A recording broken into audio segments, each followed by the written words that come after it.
Yo guys, welcome back. My name is Nathan, and today I'm going to be ranking the top 10 highest potentials in the 2020 NHL Draft. Now, the 2020 NHL entry draft is looking to be one of the best drafts of the past decade, with amazing star talent and some sneaky depth that can become really good. But the high-end potential is where it really does shine. There's a bunch of prospects who I think will become absolutely great NHL players when it's all said and done. But who do I think has the highest potential in the 2020 draft, and which prospects make my top 10? Watch till the end for all my picks and prospect thoughts, and of course, hit that subscribe button if you're new. Now, first and foremost, before we get into the top 10, I wanted to get into a couple of prospects who literally just missed this list. I have Alexander Holtz at number 11. I would probably have Seth Jarvis at number 12. Jacob Perreault is also a guy that, in terms of high-end potential, is definitely a great prospect to look out for. But those guys are ones that just missed out on this list, and three big-time forwards that I think have the potential to go in the top 15. Now, starting us out in the top 10 and coming in at my 10th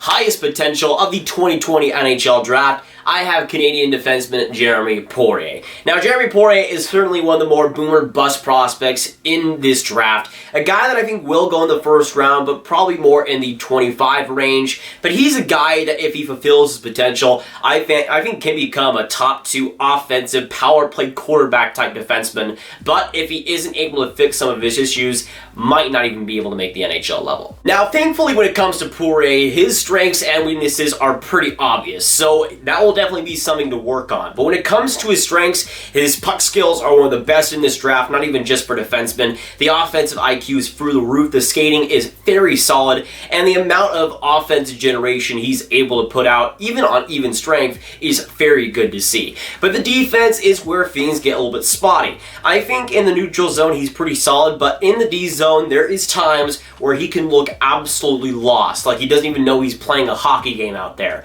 If he can sort out some of those IQ issues, that's a guy that, in terms of the high-end offensive ability, is just so good, and in my opinion, the top 20 might be too good to pass up. But now, coming in at number 9, the 9th highest potential of the 2020 draft, I have Swedish forward Noel Gunler. Now, Noel Gunler finds himself 11th in my 2020 rankings, and for a very good reason. When it comes to the top end skill and the top end potential, that's a guy that I think could potentially become a first-line player if everything goes correctly. The main gripe I have against him is his consistency, because there is games that he just kind of looks invisible. Others, he looks like a dominant force. If he can be a little bit more consistent, the skill is all there, both in the offensive end and on D. Now, coming in at number 8, my 8th highest potential of the 2020 draft, I have Canadian center Cole Perfetti. Now, Cole Perfetti is one of those prospects that if he can really improve on his skating, that's a player that has all the other tools to be a very successful NHL player.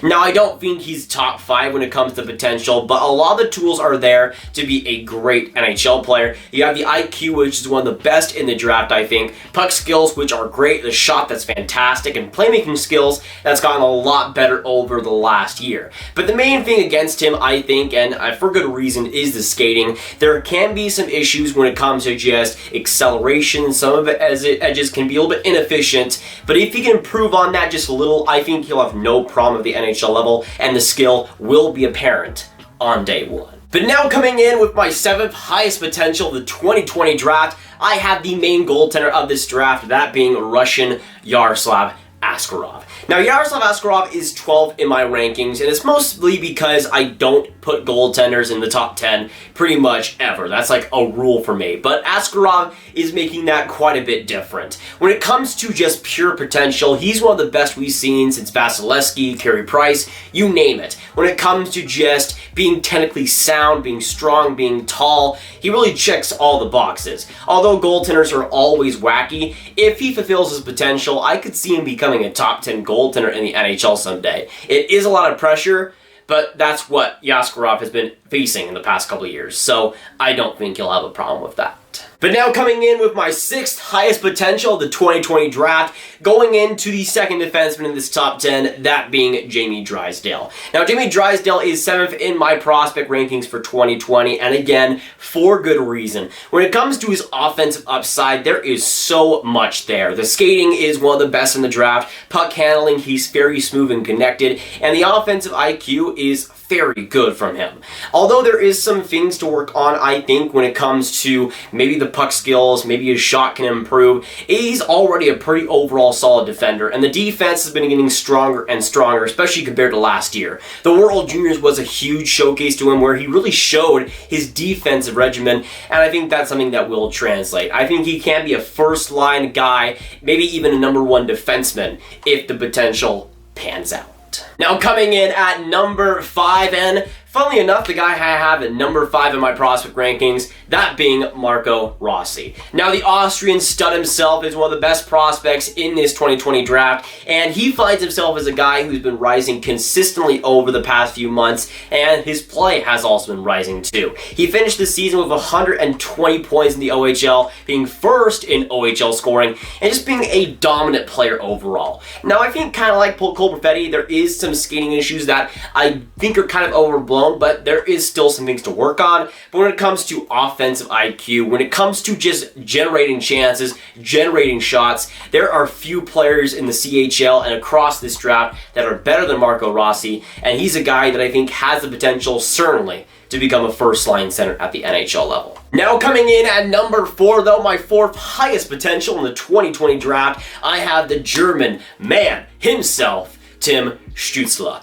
Now Stützle has been one of the highest risers for pretty much everybody in the prospect world. A lot of people have him number 3, and some people even have him number 2. Although I'm more reserved in that aspect, I have him number 4 in my prospect rankings. Stützle is definitely one of the better prospects in this draft and has been proving himself as that. Already playing amazing in the DEL, a professional, solid men's league. And although I think the DEL is kind of going overrated right now because the SHL Liga I still think is more impressive, Stützle is definitely one of the more up-and-coming prospects that I think could potentially be NHL ready. But that's a player that, just like Rossi, I think could become a first-line center at the NHL level, which is extremely invaluable. Now coming in at the 3rd highest potential, the 2020 draft, and I am biased here because this guy has been dropping, but I really don't see a reason why. Coming in at number 3, I have the Swedish winger, Lucas Raymond. To me, when it comes to top-end potentials, he's right up there with guys like Alexis Lafreniere and Quinton Byfield. Although I think he's a tier below,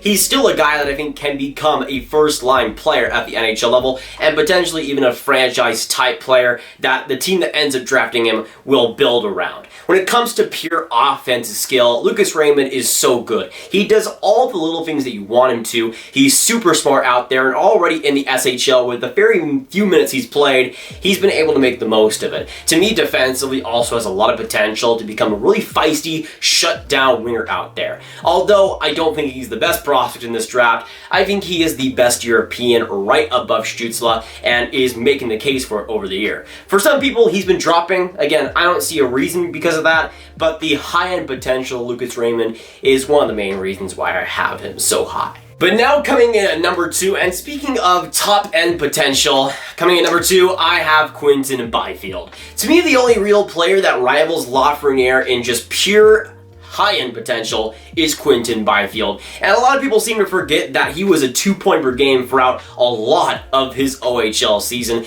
and was pretty much rivaling Lafreniere for a potential first overall spot. Of course, after the World Juniors, that would change, but Byfield was seriously good as an August birthday. He doesn't turn 18 in quite a few months. And just the potential that Byfield has, I mean, right now he's 6'4". He was barely using his body in the OHL this year. If he can unlock that physical presence, and if he could use that, that's a player that has so much skill, so much speed, and pretty much has everything you'd want in a first-line center. But then going into the obvious pick for the first overall pick, and in my opinion, the highest potential of the 2020 draft, no, it is not Caden Gooley, it is Alexis Lafreniere. And for Lafreniere, I mean, I don't even know if I need to explain this pick, but Lafreniere is just good.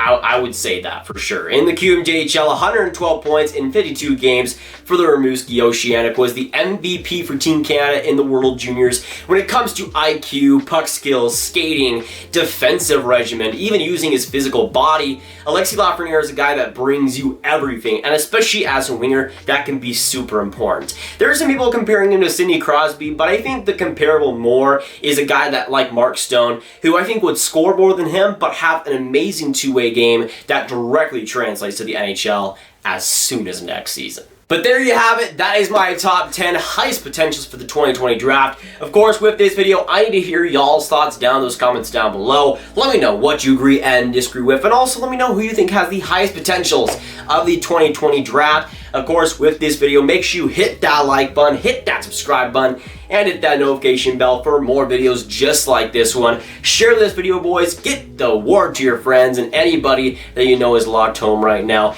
Get the videos out there, boys. And also click on this card to watch all of my videos on the 2021 NHL draft thus far. My name is Nathan, and for some reason my voice is dying right now, but either way, I'll see you guys next video or stream.